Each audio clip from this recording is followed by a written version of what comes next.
یہ رات جو ہے مخفی کیوں رکھی گئی؟ تعین کے ساتھ کچھ معلوم نہیں یہ رات کون سی رات ہے، کون سی رات ہے اس کا جواب تو میں بعد میں دوں گا کہ اس میں جو آراء ہیں مختلف، لیکن یہ کہ اس کو کیوں مخفی رکھا گیا اس پر کچھ پیاری باتیں ہیں جو مفسرین نے کہی ہیں۔ پہلی بات تو یہ کہ جتنی عظیم چیزیں ہیں ان سب کو مخفی رکھا گیا۔ قیامت کب آئے گی؟ مخفی ہے، آئے گی یہ یقینی ہے۔ کب آئے گی؟ یہ تو ان امور میں سے ہے کہ جس کا علم نبی اکرم صلی اللہ علیہ وسلم کو بھی نہیں دیا گیا، جبرائیل کو بھی نہیں دیا گیا۔ چنانچہ حدیث جبرائیل میں واضح طور پر الفاظ موجود ہیں، وَمَا الْمَسْئُولُ عَنْهَا بِأَعْلَمَ مِنَ السَّائِلِ۔ کچھ معلوم نہیں، نہ سائل کو معلوم نہ مسئول کو معلوم قیامت کب آئے گی۔ اب یہ عظیم حقیقت مخفی رکھا گیا اور اس کا خاص طور پر ذکر کیا گیا سورہ طٰہٰ میں، اکاد اخفیھا لتجزی کل نفس بما تسعی۔ اگر تعین کر دیا جاتا تو جو قریب کے زمانے کے لوگ ہوتے وہ تو خوب پھر محنت کرتے آخرت کے لیے، اور ذرا فاصلے والے ہوتے وہ ذرا تساہل کرتے اس کے بارے میں۔ اس کو رکھا گیا ہے، تلوار لٹکی ہوئی ہے، کسی بھی وقت گر سکتی ہے، یہ جیسے گلوٹین کبھی اگر آپ نے دیکھا ہو جس طریقے سے کہ اس کا چھرا گرتا ہے، کسی بھی وقت گر سکتی ہے، لہذا ہر وقت چوکس رہو، چوکنے رہو، جیسے کہ صحابہ کرام کی شان معلوم ہوتی ہے بعض روایات سے کہ ذرا تیز ہوا چلتی تھی تو وہ سمجھتے تھے کہ قیامت آ گئی۔ اس درجے استحضار تھا اعصاب کے اوپر، اس کا اتنا اثر تھا کہ ذرا تیز جھکڑ چلا اور انہوں نے سمجھا قیامت آ گئی۔ تو اس طریقے سے قیامت کو مخفی رکھا گیا۔ اکاد اخفیھا لتجزی کل نفس بما تسعی۔ نہ آج سے 100 برس پہلے والوں کو معلوم تھا کہ قیامت کب آئے گی، نہ آج والوں کو معلوم ہے، نہ اگر ابھی دنیا کی عمر ہے ابھی 100 برس اور تو قیامت سے ایک دن پہلے بھی شاید یقینی طور پر معلوم نہ ہو سکے کہ کل قیامت آ رہی ہے، تاکہ ہر وقت جو ہے امتحان اتنا ہی شدید رہے، اتنا ہی کڑا امتحان رہے ہر ایک کے لیے۔ لتجزی کل نفس بما تجزی بما تسعی، تاکہ ہر ذی نفس کو بدلہ ملے اس کی سعی کے مطابق۔ اسی طریقے سے موت کا وقت معلوم نہیں، وما تدری نفس بأی ارض تموت، کہاں موت آئے گی کچھ معلوم نہیں، کہاں موت آئے گی، کب موت آئے گی کچھ معلوم نہیں۔ اسی طرح نوٹ کیجئے صلاۃ وسطیٰ، حافظوا علی الصلوات والصلاۃ الوسطیٰ معین نہیں ہے، اس کے لیے آراء اگرچہ ہے، اکثر آراء جمع ہو گئی ہیں صلاۃ العصر کے بارے میں، لیکن تعین سے حتمی طور پر نہیں کہہ سکتے۔ یہ رائے بھی ہے کہ کوئی بھی معین نہیں، تمام نمازیں جو ہیں وہ صلاۃ وسطیٰ کے حکم میں۔ بہترین نماز کوشش کرو کہ پوری محافظت کرو، صرف نماز کی نہیں، بہترین نماز کی۔ ہر نماز تمہاری بہترین نماز ہونی چاہیے، ہر روز روز عید ہو، ہر شب شب برات۔ اگر اللہ تعالیٰ کے ساتھ کوئی قلبی ربط ہے تو ہر دن جو گزر رہا ہے وہ روز عید ہے، اور ہر شب جو گزر رہی ہے وہ شب برات ہے۔ لیکن اگر وہ کہ انسان کو غفلت ان کے قلب پر طاری ہے تو وہ عید کا دن بھی اس کے لیے ایک عام دن ہے، اور شب برات بھی اس کے لیے ویسی ہی ایک رات ہے جیسی کہ ہر روز آتی ہے اور چلی جاتی ہے۔ اس اعتبار سے اس کو بھی خاص جو ہے معین نہیں کیا گیا صلاۃ وسطیٰ کون سی ہے۔ اسی طرح بعض روایات میں جو آتا ہے اسم اعظم، اللہ کا ایک نام ایسا ہے کہ اس کے واسطے سے اللہ سے جو بات مانگی جائے وہ رد نہیں ہو، لیکن وہ کون سا نہیں بتایا گیا۔ اقوال ہیں، اندازے ہیں، حی و قیوم پر زیادہ، الحی القیوم پر زیادہ لوگوں کا جو ہے وہ اجماع ہوا ہے، لیکن یہ کہ یقین سے نہیں کہہ سکتے۔ تو اسی میں اس کو بھی نوٹ کر لیجئے کہ اس کو مخفی رکھا گیا ہے لیلۃ القدر کو۔ لوگ زیادہ سے زیادہ محنت کریں، زیادہ سے زیادہ مشقت کریں، اس کے لیے جو بھی اس کی قدر و منزلت سے کسی درجے میں آگاہ ہے، وہ اگر معین ہی ہو جاتا کہ ایک شب یہ ہے تو پھر تو سب کے سب اس رات میں محنت کر لیتے، باقی راتیں جو ہیں وہ پھر سونی اور ویران گزرتی۔ لیکن یہ کہ مطلوب یہ ہے کہ زیادہ سے زیادہ راتیں آباد ہوں، زیادہ سے زیادہ راتوں میں ذکر ہو، عبادت ہو، دعا ہو، اس لیے اس کو مخفی رکھا گیا۔ یہ حکمت ہے۔ اس میں بھی ایک عجیب نکتہ ہے جو امام راضی رحمۃ اللہ علیہ نے بیان کیا ہے، اور حوالہ اگرچہ نہیں دیا اس حدیث کا، لیکن ایک روایت کے حوالے سے بات بیان کی ہے کہ اس کے ظاہر نہ کرنے میں بھی اللہ کی ایک شفقت اور رحمت ہے بندوں کے حق میں، اس لیے کہ اس کی قدر جتنی زیادہ ہے اتنی ہی اس کی ناقدری پر سزا ہوگی۔ اگر معلوم ہو کہ یہ شب ہے اور اس کی ناقدری کو انسان کرے تو گویا کہ پھر وہ اتنا ہی زیادہ مورد عقاب اور مورد سزا بن جائے گا۔ اس کے لیے ایک بڑا پیارا واقعہ نقل کیا امام راضی نے کہ حضور صلی اللہ علیہ وسلم حضرت علی رضی اللہ تعالی عنہ ایک روز مسجد میں داخل ہوئے، ساتھ ہی آئے ہیں، دیکھا کہ ایک شخص سو رہا ہے، نماز کا وقت ہو چکا تھا۔ حضور نے حضرت علی سے فرمایا کہ اسے جگا دو، اسے ہوش میں لے آؤ تاکہ یہ وضو کرے، نماز کے لیے تیاری کرے۔ حضرت علی نے امتثال امر کیا، جا کر جگا دیا۔ لیکن پھر ایک سوال کیا حضرت علی کہ حضور آپ تو خود نیکی کے کاموں میں بہت سبقت فرمانے والے ہیں، سباق بالخیر یہ لفظ آئے، سبقت کرنے والے بہت کثرت کے ساتھ، تو آپ نے یہ جو ہے یہ کام خود کیوں نہیں فرمایا اور مجھے کیوں اس کے لیے آپ نے حکم دیا؟ آپ خود بھی اسے جگا سکتے تھے۔ آپ نے فرمایا کہ تم اس کی حکمت کو سمجھ لو،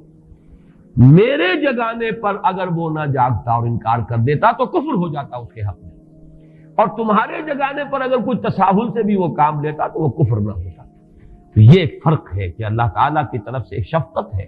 کہ حضور صلی اللہ علیہ وسلم جگاتے اور کسی درجے میں وہ انکار کر دیتا۔ کبھی ایسا بھی ہوتا آدمی نیند میں ہے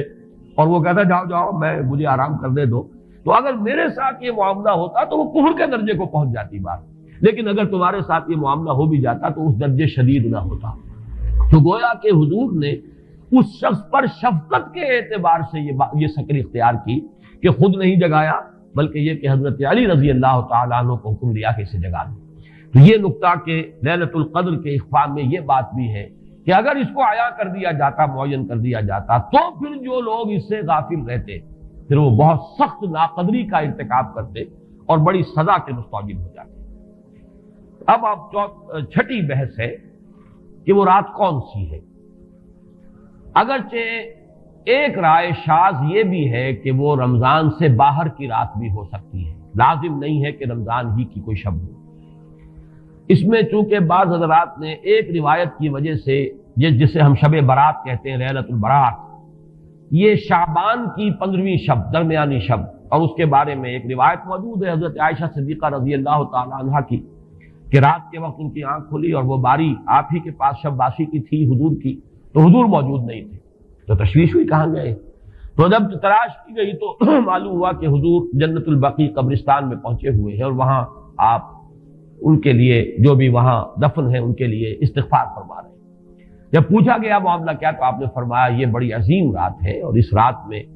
فوت ہونے والوں کا فیصلہ ہو جاتا ہے، پیدا ہونے والوں کا فیصلہ ہو جاتا ہے۔ تو اب وہ بھی ایک لیلہ مبارکہ، اسی وجہ سے بعض لوگوں نے وہ جو سورہ دخان کی ابتدائی آیات ہیں انا انزلناہ فی لیلۃ مبارکۃ، اس کو محمول کیا ہے اسی رات پر کہ جس کو ہم شب برات کہتے ہیں اپنی عام اصطلاح میں، لیلۃ البرات اسے عربی میں کہا جاتا ہے۔ برات کے معنی کسی کا چھٹکارا پا لینا۔ یہ شب برات جو ہے وہ برات شادی والی برات نہیں ہے، بلکہ یہ برات کا لفظ ہے عربی زبان کا، جو ہمارے ہاں وہ غلط العام میں برات شب برات بن گیا ہے۔ برات، برات من اللہ ورسولہ، جو سورہ برات کا پہلا لفظ ہے کہ چھٹکارا پانا، کہ وہ رات بھی ایسی ہے کہ اس میں انسان استغفار کرے اور اللہ تعالیٰ سے اپنے گناہوں کی معافی مانگے تو اپنے آپ کو جہنم سے چھٹکارا دلا سکتا ہے، وہ شب برات ہے۔ اس اعتبار سے کچھ لوگوں نے گمان کیا کہ شاید لیلۃ القدر اور لیلہ مبارکہ اس حدیث کی روح سے وہی شب ہے، وہ ظاہر بات ہے کہ خارج از رمضان مبارک ہے، اور یہ کہ اس کے علاوہ بھی بعض آراء ہیں، لیکن یہ آراء جو ہے شاذ کے درجے میں یہ کہہ سکتا ہوں کہ تقریباً اجماع ہے اس پر کہ یہ رات رمضان مبارک ہی کی ایک رات ہے۔ اس کی دلیل ایک تو یہ کہ القرآن یفسر بعضہ بعضا کے اصول کے مطابق قرآن مجید کے اندر سورہ بقرہ میں یہ واضح کر دیا گیا شہر رمضان الذی انزل فیہ القرآن، رمضان مبارک کا مہینہ وہ ہے کہ جس میں قرآن نازل کیا گیا، اور یہاں فرمایا انا انزلناہ فی لیلۃ القدر، ہم نے اس کو اتارا ہے لیلۃ القدر میں۔ ان دونوں کو جوڑیے تو اس کا ایک لا محالہ جو ایک انیویٹیبل رزلٹ نکلتا ہے وہ یہی ہے کہ یہ لیلۃ القدر رمضان مبارک میں۔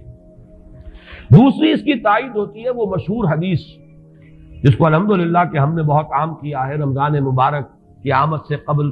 کوشش ہوتی ہے ہر سال جو ہے اس کی یاد دہانی کرا دی جائے۔ ایک طویل خطبہ جو حضور نے دیا تھا، خطبنا رسول اللہ صلی اللہ علیہ وسلم فی آخر یوم من شعبان، یہ حضرت سلمان فارسی رضی اللہ تعالیٰ عنہ سے مروی ہے کہ حضور نے شعبان کے آخری دن ہمیں خطبہ ارشاد فرمایا، یا ایھا الناس قد اظلکم شہر عظیم شہر مبارک شہر فیہ لیلۃ خیر من الف شہر، لوگوں آگاہ ہو جاؤ، تم پر ایک بہت مبارک مہینے نے، بڑی عظمت والے مہینے نے سایہ کر دیا ہے، سایہ فگن ہو گیا ہے تم پر ایک مہینہ جو بڑی عظمت والا ہے، شہر عظیم جو بڑی برکت والا ہے، شہر مبارک۔ اور تیسرا جملہ اس میں یہی ہے شہر فیہ لیلۃ خیر من الف شہر، وہ مہینہ کہ جس میں ایک رات وہ بھی ہے کہ جو 1000 مہینوں سے افضل ہے۔ ان دونوں چیزوں کے حوالے سے تقریباً دلائل بھی موجود ہیں، اور ویسے یہ کہ جیسا کہ میں عرض کر چکا ہوں اجماع ہے کہ یہ رمضان مبارک ہی کی ایک شب ہے،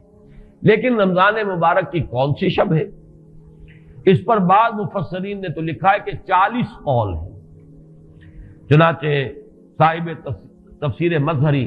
قاضی ثناء اللہ پانی پتی نے، میں نے وہ تفصیل تو نہیں پڑھی، کہ 40 قول نقل کیے، لیکن امام راضی نے جو 9 قول نقل کیے ہیں وہ میں تیزی کے ساتھ آپ کو سنا دیتا ہوں۔ ابن رزین رحمہ اللہ کا قول یہ ہے کہ رمضان کی پہلی شب ہے۔ حضرت حسن بصری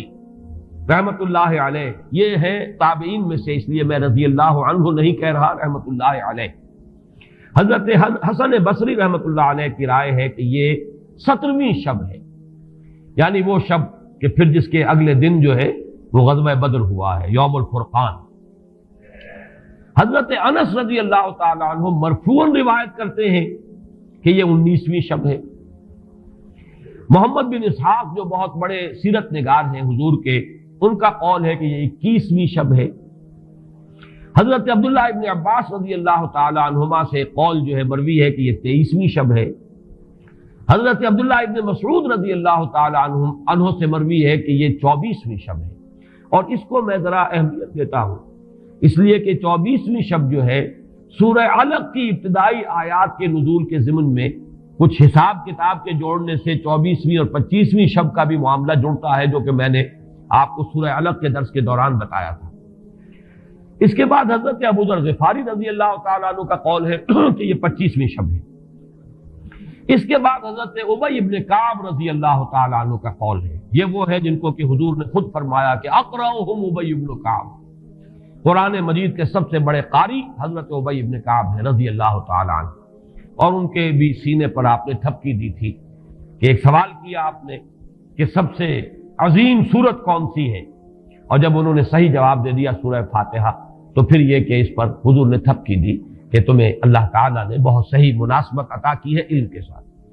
ان کی اور صحابہ میں سے بہت سے لوگوں کی رائے، یہاں تک کہ یہ کہا جا سکتا ہے کہ بقیہ اقوال جو ہیں وہ شاذ کے درجے میں ہیں، اور یہ گویا کہ اگر اجماع نہ کہا جائے تو بہت حد تک اتفاق کے درجے میں ہے کہ یہ 27ویں شب ہے۔ اور اس 27ویں شب کے ضمن میں حضرت عبداللہ ابن عباس سے ایک روایت میں پہلے آپ کو بتا چکا ہوں کہ 23ویں شب، لیکن 27ویں شب کے ضمن میں جو مختلف روایات حضرت عبداللہ ابن عباس رضی اللہ تعالی عنہما سے مروی ہیں، ان میں بھی کچھ لطیف نکات ہیں، وہ میں بعد میں بیان کروں گا۔ اس کے بعد ایک شاذ قول اور بھی ہے کہ یہ 29ویں شب ہے۔ تو یہ گویا کہ 9 ہے اقوال، جن میں سے بعض جلیل القدر صحابہ کے ہیں، عبداللہ ابن مسعود، ابو ذر غفاری، ابن عباس، ابی ابن کعب، لیکن یہ ہے کہ سب سے زیادہ جو اتفاق اگر اجماع نہ کہا جائے تو 27ویں شب پر ہے۔ اس 27ویں شب کے بارے میں حضرت عبداللہ ابن عباس نے 3 نکتے بیان کیے۔ ایک نکتہ تو یہ ہے کہ یہ پوری سورہ مبارکہ جو ہے سورۃ القدر، اس میں 30 الفاظ ہیں، اور ان 30 الفاظ میں سے 27واں لفظ ہے ہیا حتی مطلع الفجر، یہ 27واں ہے۔ اس کے اعتبار سے گویا کہ انہوں نے ایک ربط قائم کیا ہے کہ یہ 27ویں شب ہے۔ ایک بات انہوں نے یہ کہی ہے کہ اللہ تعالیٰ کو وطر محبوب ہے، اللہ وطر و یحب الوطر، اللہ خود بھی اکیلا ہے اور وطر کو پسند کرتا ہے۔ پھر یہ کہ وطر جو ہے اب رمضان مبارک کے اندر اگر وہ وطر شمار کیے جائیں گے تو 14-15 وطر بن جائیں گے، لیکن اس میں چونکہ آخری عشرے کے بارے میں بہت سی روایات جو ہیں ان کا تقریباً اجماع ہو جاتا ہے کہ آخری عشرے میں، تو آخری عشرے میں بھی 5 وطر آئیں گے، 21ویں، 23ویں، 25ویں، 27ویں، 29ویں۔ لیکن حضرت عبداللہ ابن عباس کہتے ہیں کہ 7 کا ہندسہ اللہ تعالیٰ کو بہت پسند ہے، اور بہت سی چیزیں جو ہیں عالم تکوینی میں بھی اور عالم تشریعی میں بھی بہت سی چیزیں وہ ہیں کہ جو 7 کے ہندسے کے ساتھ وابستہ ہیں۔ 7 آسمان ہیں، 7 زمینیں ہیں، ہفتے کے 7 دن ہیں، طواف کے 7 شوط ہیں، سعی بین صفا والمروہ وہ بھی 7 مرتبہ ہے، ادھر سے ادھر، ادھر سے ادھر 7۔ اسی طریقے سے سجدے کے اعضاء بھی 7 ہیں، تو اس سے انہوں نے پہلے وطر اور وطر کے بعد 7 کا ہندسہ، رمضان کے آخری عشرے کی وطر راتیں اور ان میں 7ویں رات یعنی 27ویں شب، وہ اپنے اس حساب کتاب سے بھی. اور جب انہوں نے یہ بات بیان کی تو حضرت عمر رضی اللہ تعالی عنہ نے ان کی تحسین کی تھی. آخری بات اور بھی کہی گئی ہے کہ لیلۃ القدر جو ہے اس کے اندر حروف کو اگر شمار کیا جائے تو 9 بنتے ہیں، اور یہ لیلۃ القدر اس سورہ مبارکہ میں 3 مرتبہ آیا ہے.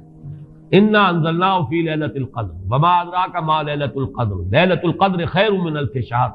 اس اعتبار سے بھی 3 کو ضرب دی جائے 9 سے تو وہ بھی 27 کا عدد بنتا ہے. بہرحال یہ میں نے جیسا کہ عرض کیا تھا کہ ان کا کوئی تعلق نہ صرف سے ہے، نہ نحو سے ہے، نہ روایات سے، لیکن بہرحال حضرت عبداللہ ابن عباس کا ایک ذوق ہے. اس کو آپ ذوقی باتیں بھی کہہ سکتے ہیں، لیکن یہ کہ حضرت عبداللہ ابن عباس کی ذوقی بات ہے، لہذا اس کا کم سے کم تذکرہ ہو جانا چاہیے. ایک بحث یہ ہے کہ اہیا باقیۃ ام لا، کیا یہ رات جو اس کی عظمت تھی یہ باقی ہے، یا صرف وہی رات جو تھی جس میں کہ قرآن مجید نازل کیا گیا وہی عظمت کی حامل تھی. انا انزلناہ فی لیلۃ القدر، یا یہ کہ اب بھی ہر سال یہ رات آ رہی ہے تو اسی عظمت کی حامل ہے، اسی قدر و منزلت کی، اسی برکت کی حامل ہے. اس پر بھی تقریباً ایک اجماع ہے کہ یہ لیلۃ القدر باقی ہے، ہر سال آتی ہے.